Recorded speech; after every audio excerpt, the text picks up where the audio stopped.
Berangkatlah dari Bandung jam 12 malam dengan sebuah kendaraan Kijang. Yang pegang sendiri sebelah kanan saya adalah Dr. Cornelis. Selama hidup saya memegang agama Nasrani, saya belum pernah mendengarkan adzan subuh. Adzan duhur, asar, maghrib, dan isya saya tahu. Kalau adzan subuh, kuping saya belum pernah mendengarkan.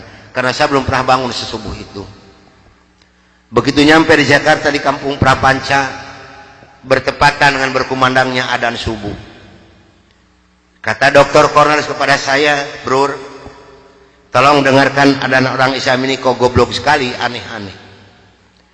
Saya buka kaca jendela itu mau bisa dengarkan ini adzan. Betul bro, orang Islam ini kok adzannya aneh-aneh.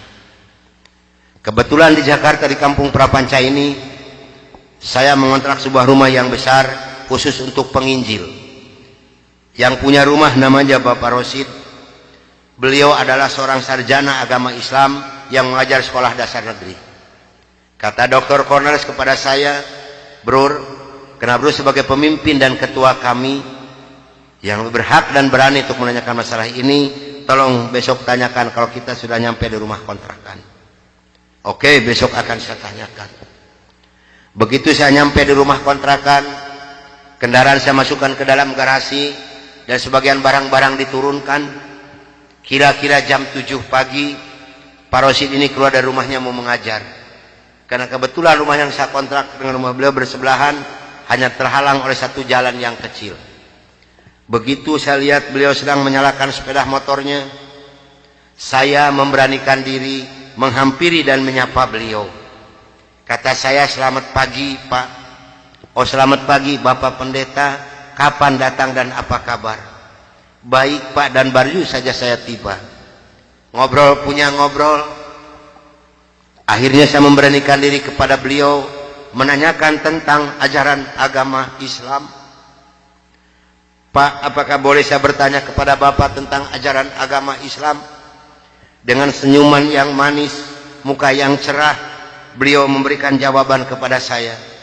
"Silahkan Bapak Pendeta." Dengan senang hati dan kedua tangan saya terbuka, insya Allah apa yang akan Bapak Pendeta tanyakan akan saya jawab. Mari Bapak Pendeta kita ke dalam rumah. Jangan ngobrol di luar, lebih luasnya kita ngobrol di dalam rumah.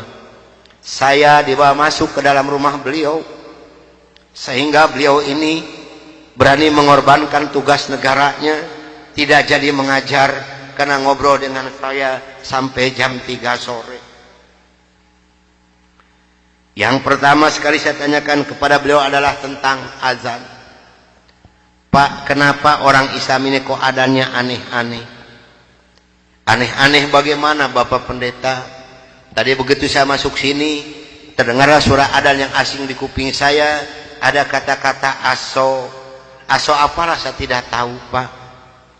"Oh betul Bapak Pendeta, itu adzan subuh pakai as-sholatu khairum minan naum."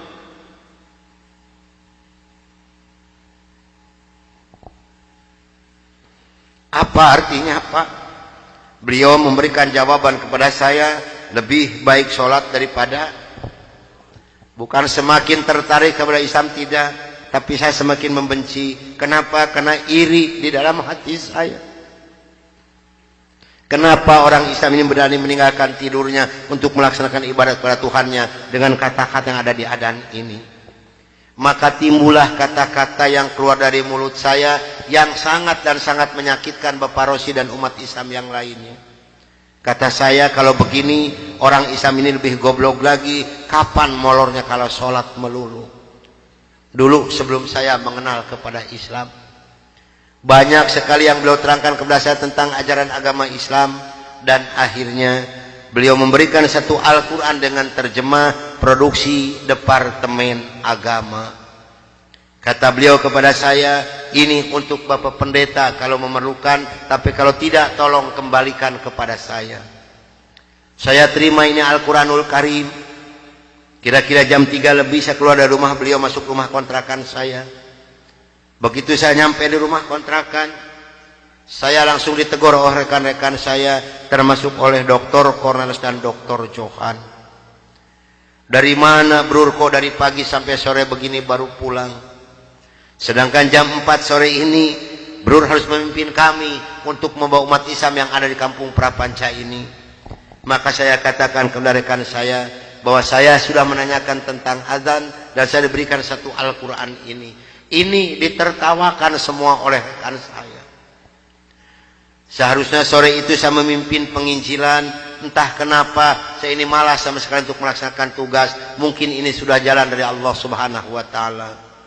Maka saya punya tugas, saya serahkan kepada Dr. Cornelius dan Dr. Johan. Bro, tolong pimpin misi kita ini, tolong pimpin penginjilan kita ini, bawa umat Islam sebanyak-banyak yang ada di kampung Prapanca ini. Dan ini dananya 16 juta, tolong bagikan kepada mereka. Pakaian, beras, indomie, susu, gula pasir, dan kebutuhan hidup sehari-hari yang sudah tersedia di dalam kendaraan. Silahkan bro, bagikan, harus tepat pada sasaran. Berangkatlah rekan saya 14 ini menjajakan agama door to door dengan bermodalkan uang 16 juta, pakaian dan kebutuhan hidup sehari-hari. Saya hanya di rumah sendiri sambil melihat-lihat luarnya Al-Quran karena saya belum hafal huruf Arab, yang saya baca hanya terjemahnya saja. Begitu saya akan membuka Al-Quran, terlebih dahulu saya berdoa dulu pada Tuhan saya yang saya yakini dulu. Bapa di dalam surga, dalam nama Tuhan Yesus Kristus, saya datang di bawah kakimu Tuhan. Saya mohon petunjuk dan pertolongan daripadamu Tuhan. Tolong celikan mata hati saya dan bukakan mulut saya. Tolong celikan mata penglihatan saya dan bukakan alat pendengaran saya. Saya akan membaca kitabnya orang-orang kafir. Tapi semakin saya berdoa pada Tuhan saya,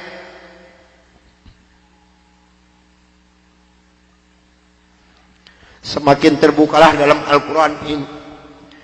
Ini suatu keanehan yang nyata di dalam kehidupan saya. Karena saya bingung membuka Al-Quran ini dari mana pertamanya. Begitu saya membuka Al-Quran langsung surat Ali Imran. Di dalam surat Ali Imran ini timbul kembali keanehan yang kedua di dalam benak saya. Kenapa dalam surat Ali Imran ini kok hanya 2 ayat yang diberi tanda merah, yang lain tidak ada? Yaitu Ali Imran 85 dan 102. Ini kalau ibu dan bapak percaya pada iman saya, selama 3 bulan kurang lebih saya tidak pernah merasakan tidur. Hanya membolak-balik membaca arti daripada 2 ayat ini saja. Disitulah taufik dan hidayah masuk pada diri saya. Bergemetarlah seluruh tubuh saya ini, bergejolaklah di dalam dada saya ini. Bahkan dalam hati kecil saya mengatakan, hanya Islamlah yang benar, hanya Islam yang dapat menyelamatkan umat manusia. Maka saya harus berani mengatakan kepada rekan saya, apapun yang akan terjadi, saya siap untuk menerima risikonya. Atas bimbingan dan pelajaran dari Bapak Rosid, atas petunjuk dan petuah dari Bapak Rosid, saya memberanikan diri menghampiri rekan saya 14 yang sedang mengadakan kebaktian doa. Saya katakan kepada rekan saya bahwa mulai hari ini, jam ini, menit ini, saya akan mengundurkan diri dari penginjilan. Saya akan menyerahkan sebagai ketua misionaris pada anda semua. Karena saya hari ini akan mencari agama yang baru, itu agama Islam. Karena hanya Islam yang benar, hanya Islam yang dapat menyelamatkan umat manusia.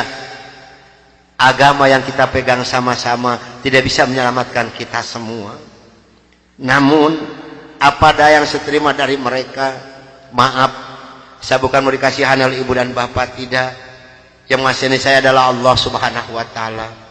Saya bukan seorang tentara, saya bukan seorang polisi, tapi merasakan panasnya peluru di kaki kiri saya dan di dada sebelah kanan saya ini.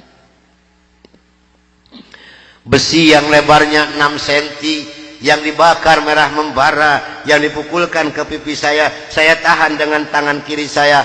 Demi Allah, besi panas nempellah di tangan kiri saya. Lalu saya ditengkurapkan, kepala saya diinjak oleh 3 orang. Tangan saya, kaki saya kiri kanan dipegang dan diikat oleh mereka. Lalu punggung saya dipukuli oleh Dr. Johan pakai kursi rotan. 13 tulang punggungnya patah untuk mengenal Islam. Kalau menurut logika manusia, saya ini harus sudah meninggal dunia. Tapi Allah Maha di atas Maha, Allah mempunyai rencana lain untuk saya.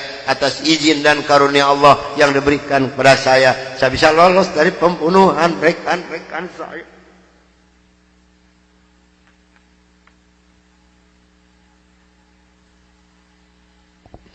Sambil merasakan panasnya di kaki kiri saya dan di dada sebelah kanan saya, pedihnya di tangan saya, ngilunya di punggung saya loncat keluar dari rumah sambil berteriak mengucapkan La ilaha illallah Muhammadur Rasulullah. Padahal ini asing di mulut saya.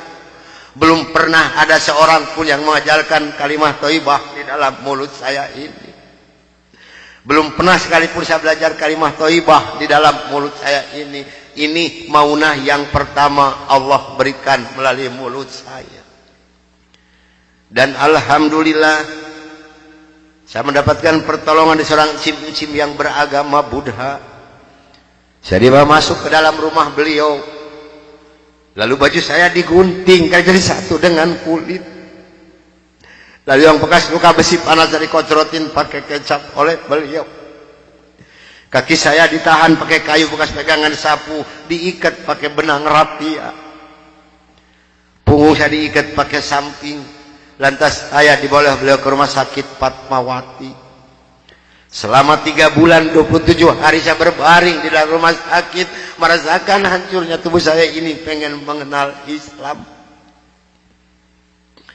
Dan alhamdulillah setelah Allah memberikan kesembuhan kepada saya, beliau pula lah yang membiayai saya. Sehingga saya kembali memohon pertolongan kepada Cim ini. Cim, tolong saya, bawa saya kemana saya harus pergi, karena saya pengen memeluk agama Islam.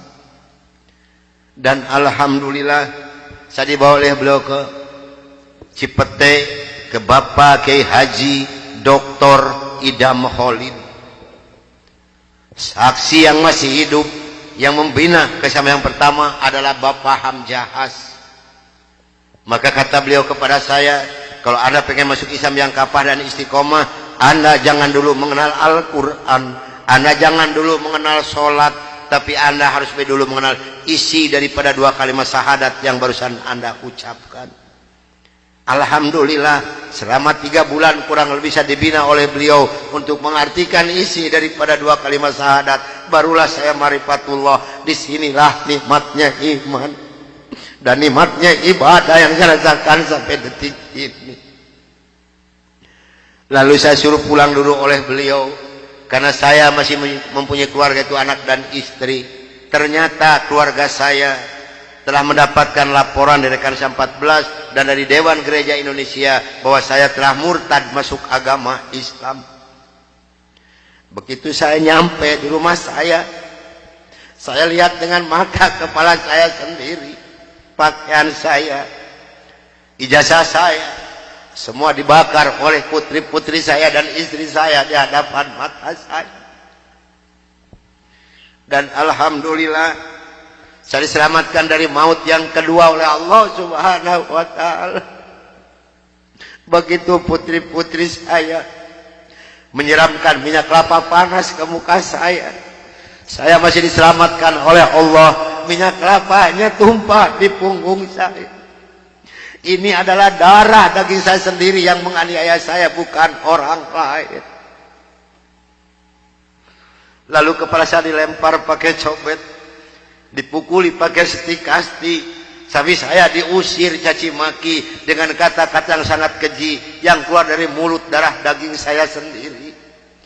Nyah, engkau di hadapanku anjing, setan, babi, iblis, jangan menginjak rumah ini, haram rumah ini kau diinjak oleh setan dan iblis macam kau. Ini adalah darah daging saya sendiri, bukan orang lain.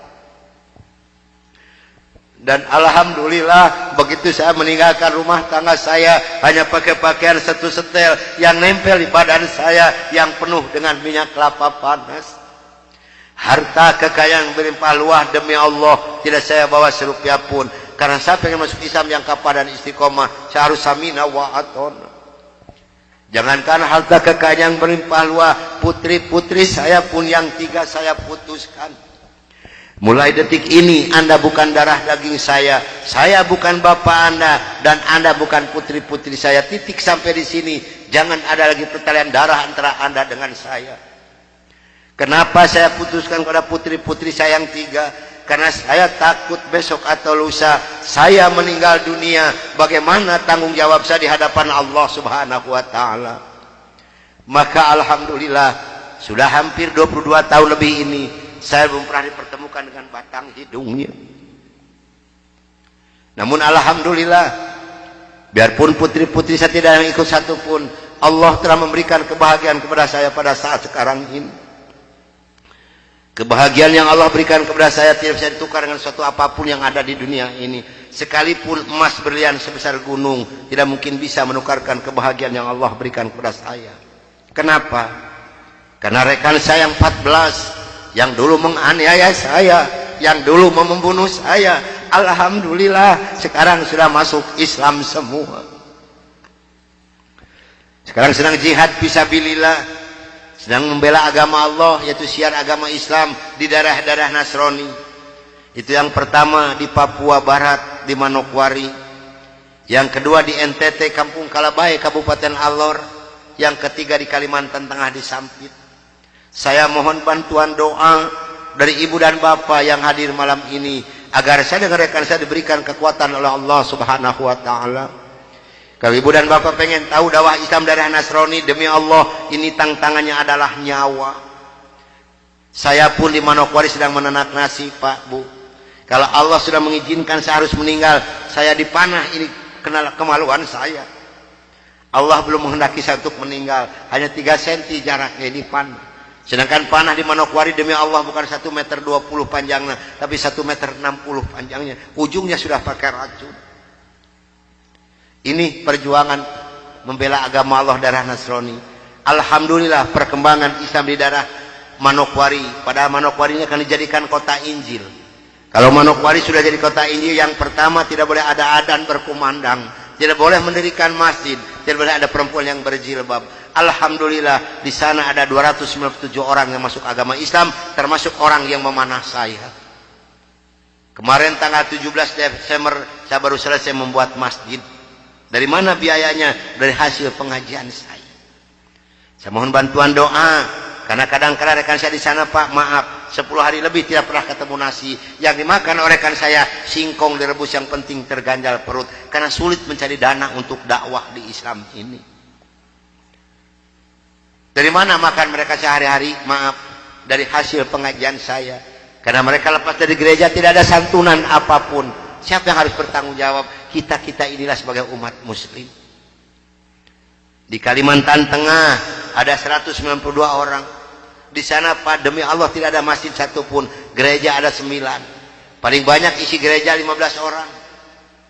Kalau saya mengadakan sholat berjamaah di Kalimantan ini, pakai kompas di luar, di lapangan, di atas disiram oleh mereka. Saya hanya bisa berdoa, ya Allah berikan taufik dan hidayah bagi mereka, karena mereka tidak tahu kedatangan saya ini mau apa. Alhamdulillah 4 hari kemudian 8 orang yang masuk agama Islam, maka berjumlah 192 orang yang ibu dan nenek yang kupingnya pada panjang-panjang. Saya mohon bantuan doa, karena saya sedang membebaskan tanah untuk pembangunan masjid. Mudah-mudahan Allah memberikan jalan untuk saya, untuk melunasi tanah di sana, untuk pembangunan masjid di sana. Nah hadirin ikhwatul iman rahimakumullah yang hadir malam ini, barangkali, tapi sebenarnya saya mohon maaf yang sebesar-besarnya, barangkali ibu dan bapak mau ikut berjuang membela agama Allah, menyisihkan sedikit rezeki untuk pembebasan tanah di Kalimantan ini, insya Allah hubungi saya. Tapi yang penting adalah doa, karena doa lebih dulu nyampe di hadapan Allah Subhanahu wa taala. Nah hadirin ikhwatul iman rahimakumullah, itulah mungkin tausiah saya yang saya bisa sampaikan malam ini. Mudah-mudahan ada manfaat guna untuk ibu dan bapak. Dan mudah-mudahan yang hadir malam ini kelak di yaumul qiyamah mendapatkan syafaatul ujma dari Kangjeng Nabi besar Muhammad Rasulullah sallallahu alaihi wasallam. Dan mudah-mudahan kita dipertemukan Allah bukan hanya sampai di sini saja, tapi sampai yaumul jaza kita dipertemukan kembali oleh Allah Subhanahu wa taala. Akhirul kalam, wabillahi taufiq wal hidayah. Wassalamualaikum warahmatullahi wabarakatuh.